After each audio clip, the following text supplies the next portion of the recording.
Amigos de Noticias de Hoy, te invitamos nuevamente a que te suscribas a nuestro canal. Te pedimos que participes en la caja de comentarios. Sin más demoras, comenzamos. Hola amigos y amigas de Noticias de Hoy. En esta ocasión te contamos sobre el confuso fallo de la Corte Suprema sobre el caso de la boleta electoral de Trump. La Corte Suprema de los Estados Unidos demostró que puede actuar con rapidez al permitir que Trump continúe su campaña presidencial y reducir la capacidad de los estados para descalificar a candidatos insurrectos. De hecho, la Corte demostró que podía hacerlo incluso en cuestiones constitucionalmente difíciles. Sin embargo, su decisión solo exacerba las preguntas sobre las razones de la Corte para actuar, preguntas que profundizarán las dudas sobre la imparcialidad de los magistrados y su ausencia de tirones partidistas. Las dudas surgen tanto por el momento como por el contenido de la reciente decisión de descalificación. La Corte añadió una fecha a su calendario ordinario solo con el propósito de emitir este dictamen, atendiendo claramente a la exigencia de Trump de resolverlo antes del supermartes. También emitió una breve opinión sobre los jueces sin firma que revela un rápido esfuerzo de trabajo. Pero si bien entendió las demandas de Trump de una resolución rápida sobre la cuestión de la descalificación, la Corte se ha negado repetidamente a acelerar la solicitud del fiscal especial Jack Smith de una pronta resolución de la cuestión de si Trump es inmune a un proceso penal. Esa cuestión es, en verdad, mucho más fácil de resolver que la cuestión de la descalificación. En resumen, no. Sin embargo, la Corte se ha demorado en formas que permite que los esfuerzos de Trump retrasen el funcionamiento del sistema de justicia penal, tal vez hasta las elecciones o más allá. A menudo juzgamos a los demás por cómo gastan su tiempo y dinero limitados. Estas decisiones sobre cómo asignar los escasos recursos arrojan luz directa sobre su carácter. Las decisiones de los jueces sobre cuánto apresurarse y cuánto holgazanear son imposibles de entender sin atender a las connotaciones partidistas de los casos. Crudamente iniciado, parece que la Corte se apresuró cuando Trump lo exige y frena cuando él dice freno. La sustancia sigue el método.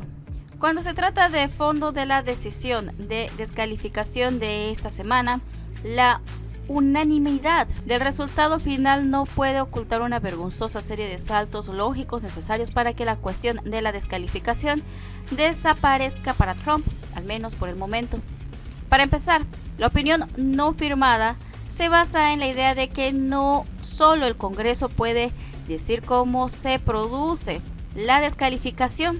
Sin embargo, como reconoció la propia Corte, el texto y la historia del lenguaje constitucional relevante de la sección 3 de la 14ª enmienda son claramente inconsistentes con esa moción.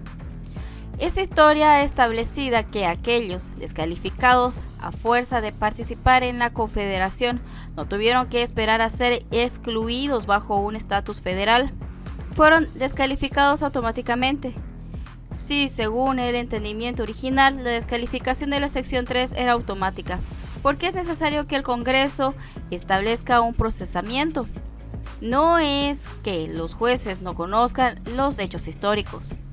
La opinión cita la aprobación de su caso de 1868 de un supuesto miembro de la Cámara de Representantes de Georgia, que fue tratado como no elegible por funcionarios estatales y federales sin que entrara en juego un estatuto. Peor aún, lo que la Corte continúa diciendo sobre cómo puede actuar el Congreso es internamente contradictorio. Por un lado, la mayoría sugiere que se necesita legislaciones del Congreso para la descalificación.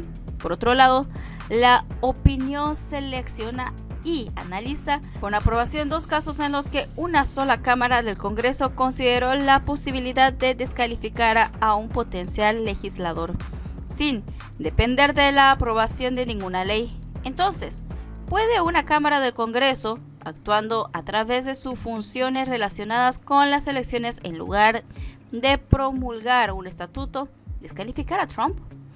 Los entendimientos originales y la historia citan con aprobación con la Corte sugiere que sí se puede, pero la Corte al menos insinúa lo contrario.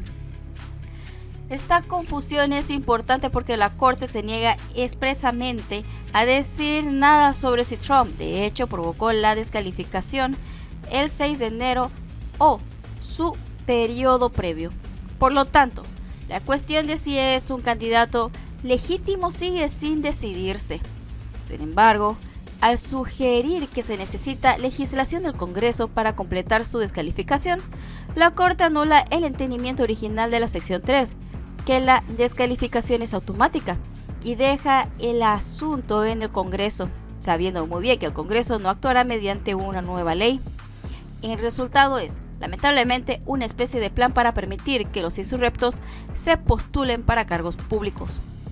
A través de estos argumentos, una Corte Suprema originalista, incluido el más vehemente purista de los jueces en los que respeta el método, repetidamente juegan rápido y libremente con las pruebas y argumentos originales que en otros lugares consideran vinculantes.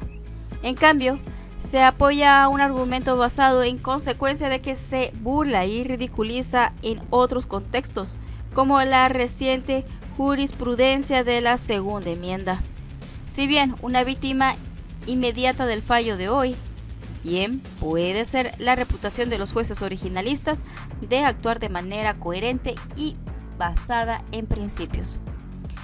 ¿Qué sucede entonces si la decisión no es resultado de los compromisos legales de los magistrados?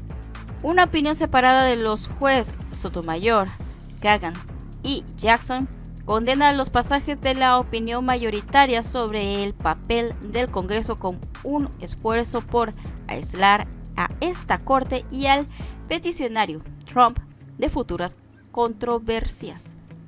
Se trata de una sentencia incendiaria que, una vez digerida, añadirá combustible al cada vez más profundo escepticismo sobre la voluntad de la capacidad de la Corte para mantenerse por encima de la lucha partidista.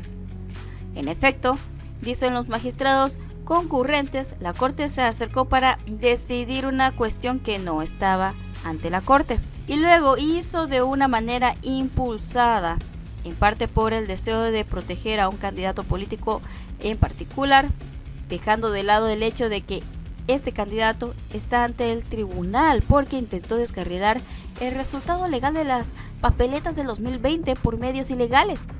La coincidencia sugiere que los otros jueces, todos nombrados por presidentes republicanos, están actuando para favorecer al candidato que navega bajo su bandera de un partido partidista.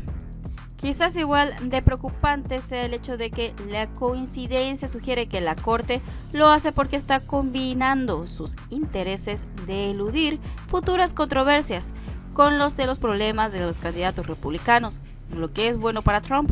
Se dice que cree que la mayoría es bueno para la Corte, en una identificación que solo es posible si se piensa que la propia Constitución se posiciona a favor de una facción partidista y además insurreccional.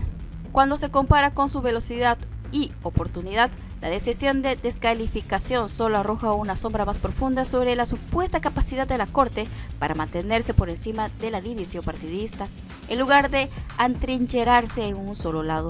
Independientemente de cómo se debería haber manejado la cuestión de la descalificación, es difícil ver cómo alguien que no sea un absolutista partidista pueda consolarse con esta opinión. Eso es todo por ahora. No olvides dejar tu comentario y suscribirte. Hasta el próximo video.